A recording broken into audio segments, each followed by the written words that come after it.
E20 petrol అంటే 80% ethanol and 20% petrol. ఈ blend అనేది నేషనల్ వైడ్గా ఇంప్లిమెంట్ కానుంది అన్న విషయం మనందరికీ తెలుసు.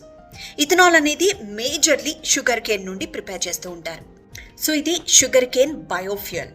ఇది కొంత ఫ్యూయల్ ఎఫిషియన్సీని తగ్గించవచ్చు, కానీ కాలుష్యాన్ని నివారిస్తుంది. అలానే ఫాసిల్ ఫ్యూయల్స్ ఏవైతే ఉన్నాయో వాటి నుండి వచ్చే నష్టాలు, లేకపోతే కార్బన్ ప్రోడక్ట్స్ లేదా కార్బన్ డైఆక్సైడ్, వీటన్నింటినీ చాలా వరకు తగ్గిస్తుంది. అయితే ఇప్పుడు భూమి మీద నడిచే ఆ కార్లు లేకపోతే ఇతర 4 వీలర్స్ మాత్రమే కాదు, ఇకపై ఫ్లైట్స్లో కూడా ఇదే ఫ్యూయల్ని ఉపయోగించనున్నారట. దానికి కారణం జెట్ ఫ్యూయల్ ప్రైసెస్ హైక్ అవ్వడం.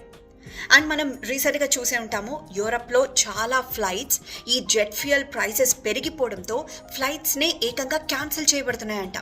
చాలా మేజర్ రెప్యూటెడ్ ఫ్లైట్స్ కూడా ఇలానే క్యాన్సిల్ చేస్తున్నారు యూరప్లో. యాజ్ ఆఫ్ నౌ ప్రపంచవ్యాప్తంగా Iran and US Israel war నేపథ్యంలో జెట్ ఫ్యూయల్ కానీ, రెగ్యులర్ ఫ్యూయల్ కానీ, క్రూడ్ ఆయిల్ కానీ ఇవన్నీ దొరకడం చాలా కష్టమైపోయింది. అయితే ఈ ఎఫెక్ట్ ఇటు యూరోపియన్ కంట్రీస్ పైన చాలా గట్టిగా కనిపిస్తోంది.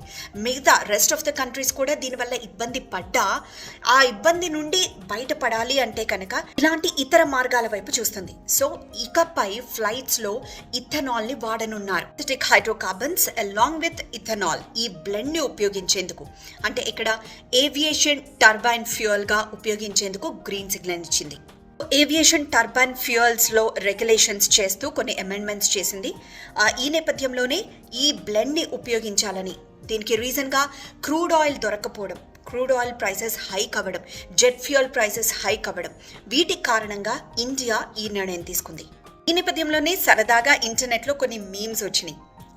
ఇకపై చెరుకుతో మన ఫ్లైట్స్ నడవనున్నాయా అనుకుంటే చాలా మంది కామెంట్స్ పెడుతున్నారు.